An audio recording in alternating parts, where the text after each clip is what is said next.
Welcome to கதை திரட்டு audio books. இந்த வீடியோவில் நம்ம என்ன கதை கேட்க போகிறோம்னா, பாட்டி சிறுகதை. நம்ம சேனலை இது வரைக்கும் சப்ஸ்கிரைப் பண்ணாதவங்க சப்ஸ்கிரைப் பண்ணுங்க. பக்கத்தில் இருக்கிற பெல் ஐகானை கிளிக் பண்ணி ஆல்ங்கிற ஆப்ஷனை ப்ரெஸ் பண்ணுங்க. ஸோ தட் நான் போடுற கதைகளை உடனுக்குடனே நீங்கள் கேட்கலாம். வாங்க கதைக்குள்ள போகலாம்.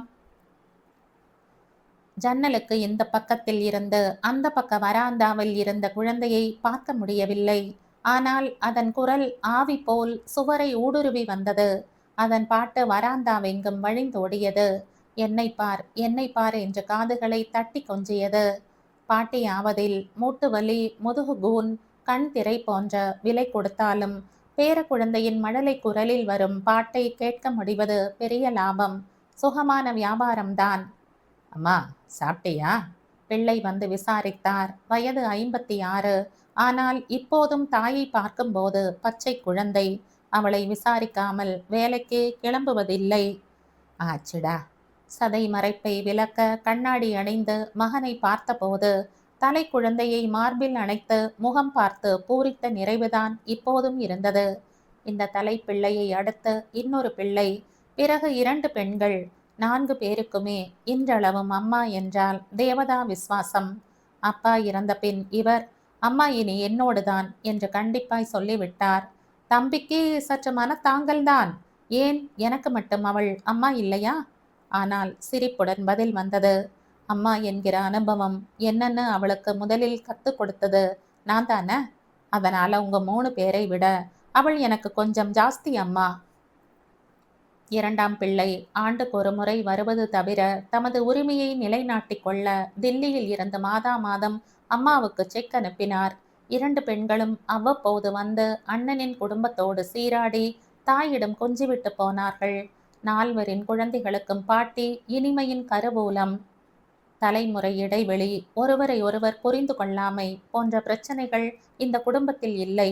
கிழவர்கள் இளையவர்கள் என்று வகைப்படுத்தி கோடு கிழித்து அந்நியமாக்கி விடாமல் அனைவரும் கலந்து பழகியதால் இழைகள் ஒன்றோடொன்று இறுக பின்னி இருந்தன.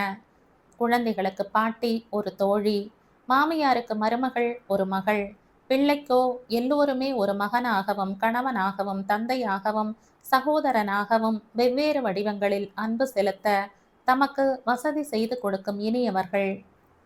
இப்போது பாட்டியின் கடைசி பெண் தன் 2 குழந்தைகளுடன் அவர்களின் பள்ளி விடுமுறையை இங்கு கழிக்க சேலத்தில் இருந்து வந்திருக்கிறாள். அவளுடைய 2வது குழந்தை 3 வயதான பாபுவின் இசைதான் வராந்தாவை நிறைத்து கொண்டிருக்கிறது.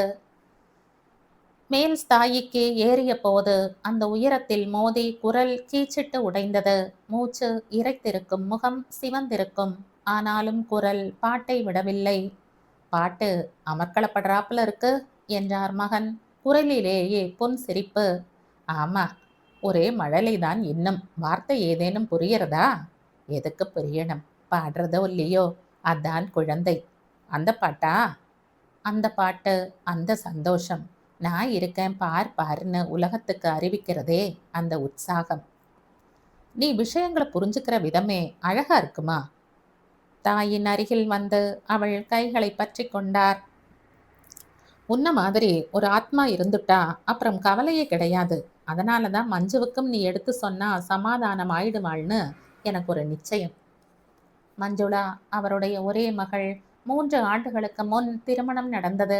6 மாதங்களுக்கு முன் குழந்தை பிறந்த அன்று இரவே ஏதோ நூதன இரத்த கோளாறினால் இறந்து போயிற்று. மஞ்சு துக்கத்தில் மூழ்கியவள் இன்னும் மீண்டு வெளிவரவில்லை. மன மாற்றத்துக்காக 1 மாதம் இங்கே அனுப்பி வைக்கும்படி மாப்பிள்ளைக்கு எழுதினார். அதன்படி மஞ்சு நாளை பம்பாயில் இருந்து வருகிறாள். என்ன அசட்டு பொண்ணு பாருமா. குழந்தை கொஞ்ச காலம் வளர்ந்து அப்புறம் இறந்து போனா துக்கம் கட்டாயம் இருக்கும். பிறந்ததை உணர்றதுக்கு முந்தையே மறைஞ்சு போனால் மிஸ் பண்ண என்ன இருக்கு? விடிஞ்சு விடிஞ்சு 26 வயசு ஆறது. காலமெல்லாம் இருக்கு குழந்தை பெத்துக்க. நான் கூட நடுவில் இத்தனை வருத்தப்படுறாளே, ஒருவேளை இனிமே குழந்தையே பிறக்க முடியாம ஏதேனும் கோளாறு ஆயிடுத்தோன்னு பயந்தேன். அப்புறம் டாக்டர் கிட்ட விசாரிச்சதுல அப்படி எதுவும் இல்லைன்னு தெரிஞ்சது. பிறகு என்ன மீளாத சோகம்? நன்னா உரைக்கிற மாதிரி எடுத்து சொல்லு. பாட்டி ஜன்னல் வழியாக வெளியே பார்த்து கொண்டிருந்தாள். என்னம்மா, என்ன யோசனை? சொல்ற. மகன் நிம்மதியுடன் வெளியேறினார். பாட்டி, ஜன்னல் திரை வழியே வெளியே ஒரு சின்ன தலை உச்சி நிழலாய் தெரிந்தது. பாட்டி திரையோரத்தை மெல்ல விலக்கி குனிந்து எட்டி பார்த்தாள். கருவண்டு கொத்தாய் ஒரு உச்சந்தலை, அதன் கீழே 2 கருப்பு சுடர்கள். அவற்றுக்கு கீழே எதுவும் இல்லை. இதற்கே குழந்தை எம்பி நின்றிருக்க வேண்டும். குட்டி பயலே! பாபு ஒரு சிரிப்போடு துள்ளி மறைந்தான். உருவம் மறைந்த பிறகும் சிரிப்பு அசரீரியாய் ஒலித்து கொண்டிருந்தது. திரையை மூடிவிட்டு பாட்டி காத்திருந்தாள். அவளுள் சிரிப்பும் காத்திருந்தது. சற்று நேரத்தில், பாத்தி! மீண்டும் திரை விலக்கல். குட்டி பயலே! துள்ளி மறையும் உச்சந்தலை. இந்த விளையாட்டு சிறிது நேரம் தொடர்ந்தது. பாட்டி மெல்ல எழுந்து வாசற்பக்கம் நடந்து தோட்டத்துக்கு வந்தாள். அடுத்த முறை குழந்தை ஜன்னல் முன் எம்பி நின்று உள்ளே பார்த்து, பாத்தி என்ற போது, தோ உன் பின்னாலேயே இருக்கேன்டா பயலே என்று பாட்டி சிரிக்க, பாபு திரும்பி அவளை வயிற்றை சுற்றி அணைத்து கொண்டான். பாட்டியின் கரங்களும் பதில் அணைப்புக்கு தயாராகவே இருந்தன.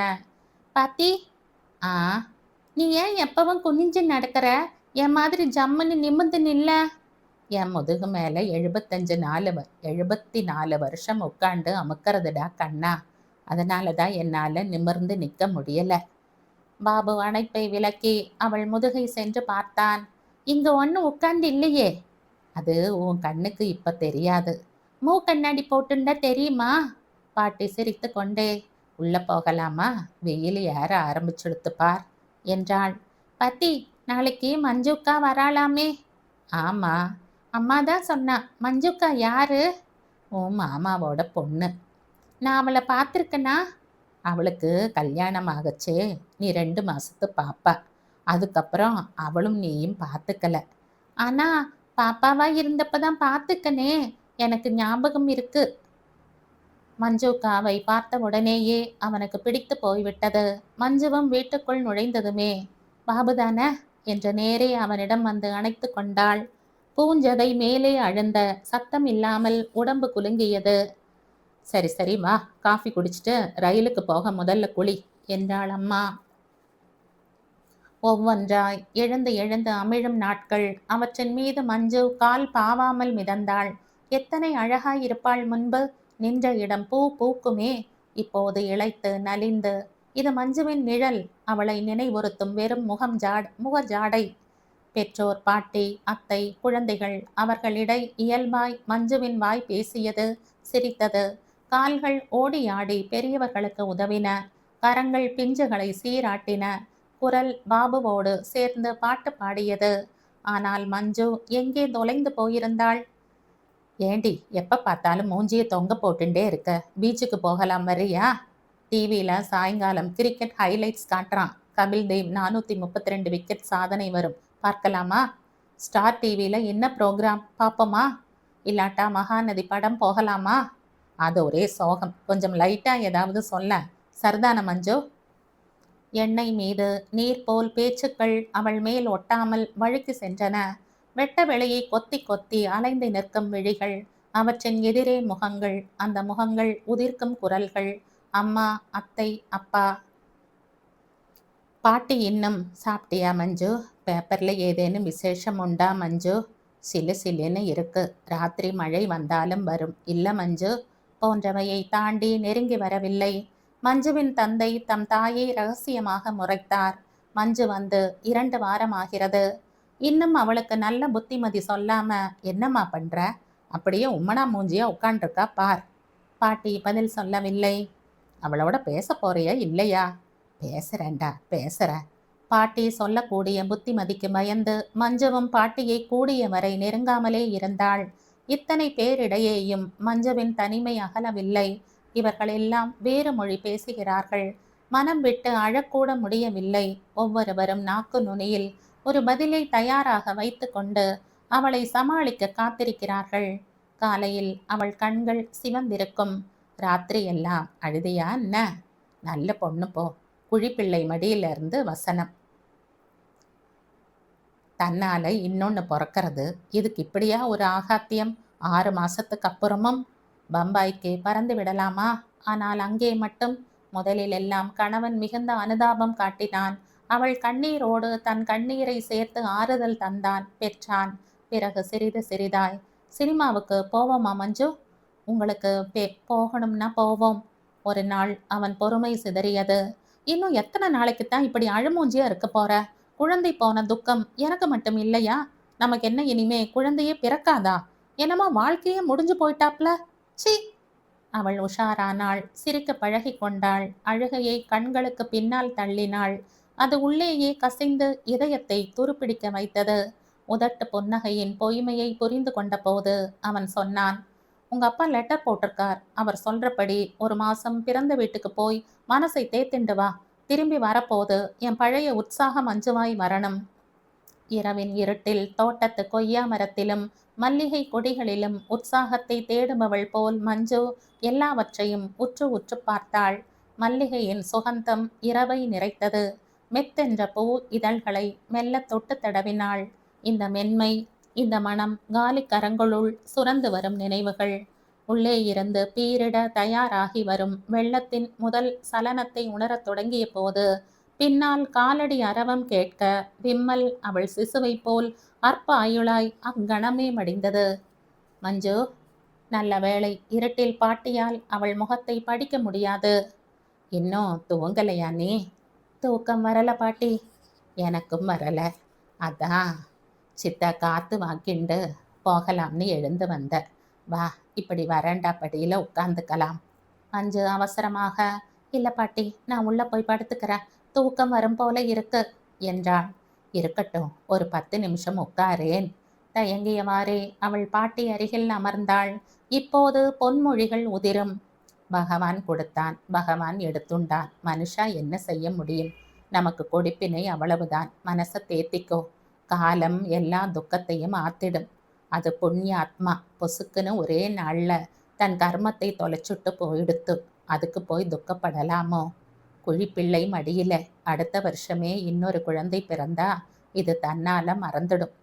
காலமெல்லாம் இருக்கு குழந்தை பிறக்க. நீ என்ன கிழமா கட்டையா? கண்ணை தொடை முதல்ல. 24 மணி நேரம் கூட வாழாத குழந்தையோடு எத்தனை நெருக்கம் இருக்க முடியும்? அதுக்கு துக்கம் கொண்டாடி எப்ப பார்த்தாலும் அழுதுண்டிருக்கிறது சுத்த அபத்தம். மாப்பிள்ளைக்கு ரொம்ப வெறுப்பேத்திண்டு இருக்க, ஜாக்கிரதை. இதை பாரடி கண்ணு, அழப்படாது என்ன? போய் மூஞ்சி அலம்பி சுவாமி படத்துக்கு நமஸ்காரம் பண்ணிட்டு வா, எல்லாம் சரியா போயிடும். அவள் கண்களை மூடிக்கொண்டாள். பாட்டியின் குரல் கிளம்புவதற்காக காத்திருக்கும் போது துப்பாக்கி முனை கைதி போல் தாக்குதலுக்கு தன்னை தயாராக்கி கொண்டாள். மஞ்சு. பதில் இல்லை. மஞ்சுமா. கிழக்குரல் இருளின் மௌனத்துள் மறைந்தது. மஞ்சு பாட்டியின் பெருமூச்சை கேட்டாள். எனினும் வாய் திறக்கவில்லை. அங்கிருந்து ஓடிவிட வேண்டும் என்ற வேகத்தை அடக்கி கொண்டாள். உன்னை சமாதானப்படுத்த சொன்னான் என்கிட்ட உன் அப்பா. அவள் உடல் விரைத்து கொண்டது. ஆனா நான் உன்னை என்ன சொல்லி சமாதானப்படுத்துவேன்? நீ துக்கத்துல இருக்கிறது எனக்கு புரியறது. ஆனா அது எந்த மாதிரியான துக்கம்னு புரிய முடியாது. என் வார்த்தைகளுக்கு அர்த்தம் இல்லை. நான் பெத்தது 4ம் உயிரோடு இருக்கு. புத்திர சோகம் எனக்கு தெரியாது. சடார் என்று அவள் தலை திரும்பியது. இருட்டில் பாட்டியின் கண்களுள் தேட கண்கள் முயன்றன. பாட்டி கைகளை உயர்த்தி அவள் தலையை தடவி கொடுத்தாள். கன்னங்களை ஏந்தி கொண்டாள். எலும்பு எலும்பாய் விரல்கள் தன் முகத்தின் மீது நடுங்குவது மஞ்சுவுக்கு தெரிந்தது. நீ அழு, நன்னா மனசு விட்டு அழு. உன் துக்கத்துக்கு முன் நான் வெறும் தூசு. உனக்கு நான் செய்யக்கூடியதெல்லாம் ஈஸ்வரன் உன் பங்கில் இருக்கட்டும்னு வேண்டிக்கிறது. பாட்டி நெருங்கி உட்கார்ந்து அவளை மார்போடு சேர்த்து அணைத்து கொண்டாள். இதுவும் தான். இந்த அணைப்பு தரும் ஆறுதல் எப்படி புரிந்தது பாட்டிக்கு? மனதில் வெடித்த உணர்ச்சிகளுக்கு குரல் இல்லை. கிழமடியில் அவள் தலை புதைந்தது. இதயத்தின் மூலை தோறும் மூடி கவிந்த துக்கம் வெடித்து கொண்டு கிளம்பி இரவின் முகத்தை தாரை தாரையாய் நிறைத்தது. முதுகு குலுங்க சொல்லற்ற அழுகை நெஞ்சின் ஊற்று கண்ணில் இருந்து பெருகி கொண்டிருந்த போது அதன் பின்னே தொலைவில் சிறு உதயமாய் ஏதோ ஒரு கணம் மெல்ல மெல்ல கரைந்து லேசாய் ஆகத் தொடங்கியது. தினமணி கதிர் இதழில் 1994ஆம் ஆண்டு வெளிவந்த சிறுகதை இது. இந்த கதை உங்களுக்கு பிடிச்சிருந்தா லைக் பண்ணுங்க, ஷேர் பண்ணுங்க, சப்ஸ்கிரைப் பண்ணுங்க. மற்றும் ஒரு இன்ட்ரெஸ்டிங்கான கதையோட அடுத்த வீடியோவில் சந்திப்போம். பாய். தேங்க்யூ.